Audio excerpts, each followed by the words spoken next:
Kongresista Marcoleta pinagkaguluhan sa Valencia City. Bago tayo magpatuloy, kung hindi ka pa nakasubscribe sa ating channel, mag-subscribe na para sa ating future update.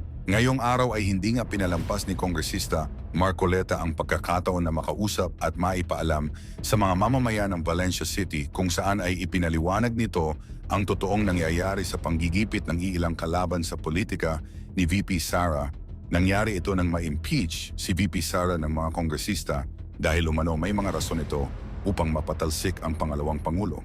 Ngayon sobrang nagulat si Kongresista Marcoleta dahil sa lakas ng hiyawan ng mga mamamayan na nanunood sa ginawang People's Rally.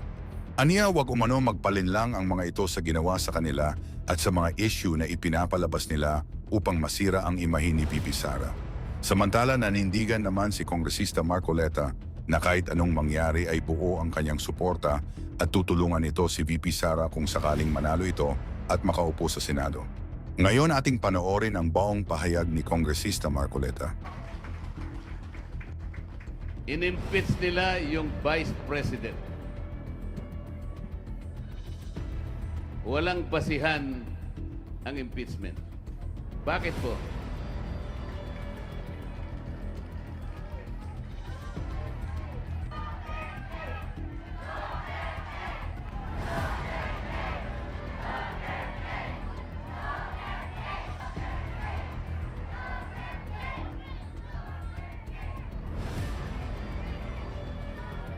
Sabi po nila, meron daw problema sa pagkakagasta ng pondo ng opisina ng Vice President tungkol dun sa confidential funds.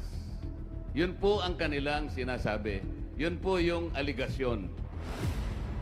Sabi ko sa kanila, o sige, gawin natin.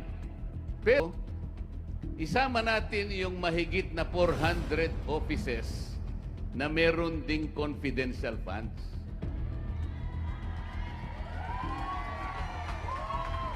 Para parehas ang laban. Hindi mabuti na isa lang ang tatargetin mo. Matalino ang mga Pilipino. Lalo na yung mga taga Valencia, Bukidnon. Sabi ko, mahalata tayo ng taga Bukidnon sapagkat namemersonal tayo. Isama mo lahat yung 400 para sa ganun, walang personalan. Hindi po nila alam. Ayaw po nila. Alam na po ninyo ang dahilan kung bakit ayaw nila. Gusto nilang tanggalin ang Vice President. Interesado sila na mawala ang Vice President sapagkat siya lamang ang makakalaban nila sa susunod na presidential election. Iyon.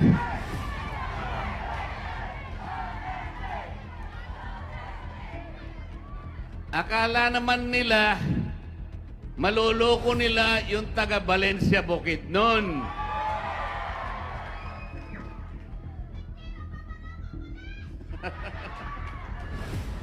Salamat po sa pagkakataong ito na binigyan niyo ako ng pagkakataong magkita-kita tayo. Alam ko po ang karamihan, kung hindi man lahat, ay miyembro ng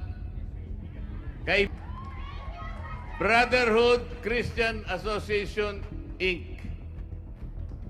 Alam ko po ang inyong pinanggagawa. Ang Brotherhood po, malalim ang kahulugan. Pag sinabi mong brotherhood, nandyan ang pagkakaisa. Nandyan ang pagmamalasakitan sa bawat isa.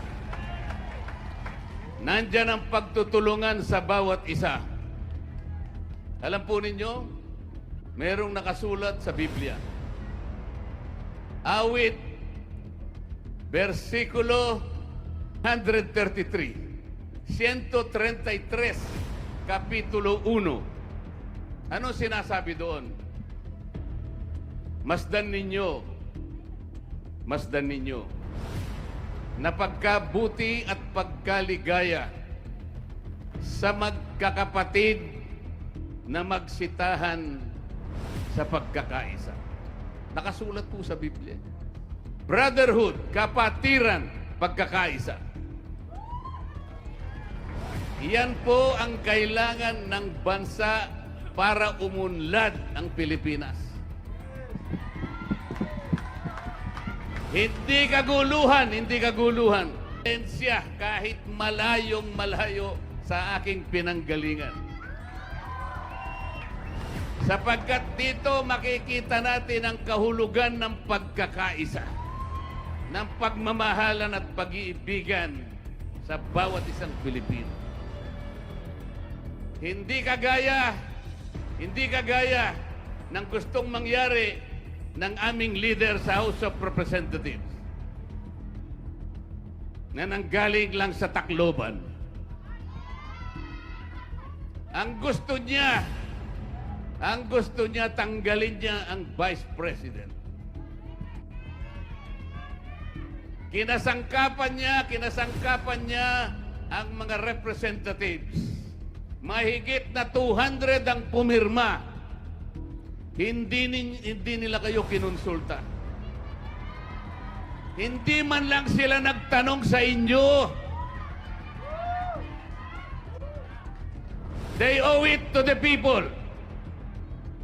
Kailangan nilang konsultahin kayo sapagkat napaka-importanting issue to. Tatanggalin mo ang Vice President nang hindi mo kukonsultahin ang iyong mga constituents? Hindi pwede yun. Pumirma sila nang hindi kayo kinukonsulta. Alam ninyo kung bakit sila pumirma? Alam na ninyo ang dahilan. Matalino ang taga Valencia Bukidnon.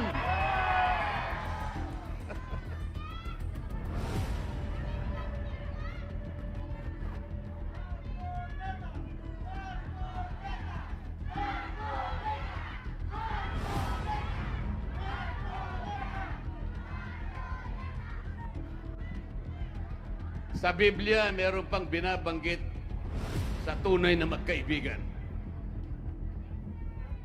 Alam ni Pastor Dan ito.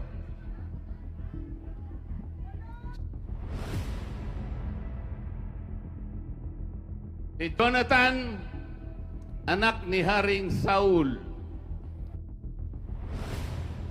kaibigan ni David na naging hari ng Israel. Itong dalawang ito, si Jonathan at saka si David, BFF.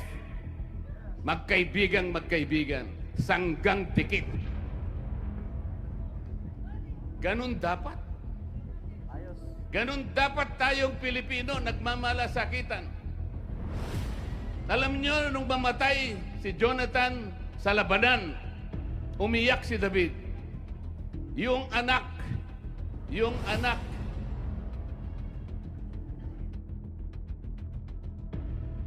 ni Jonathan, kinupkup niya.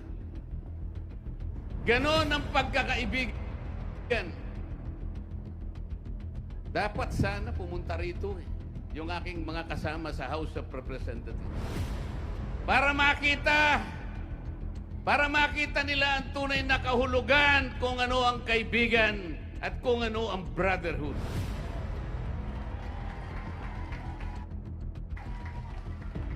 Darating na naman po ang eleksyon. Lalapit na naman sila sa inyo. Lalapit na naman po sila sa inyo. Dala-dala po yung AX.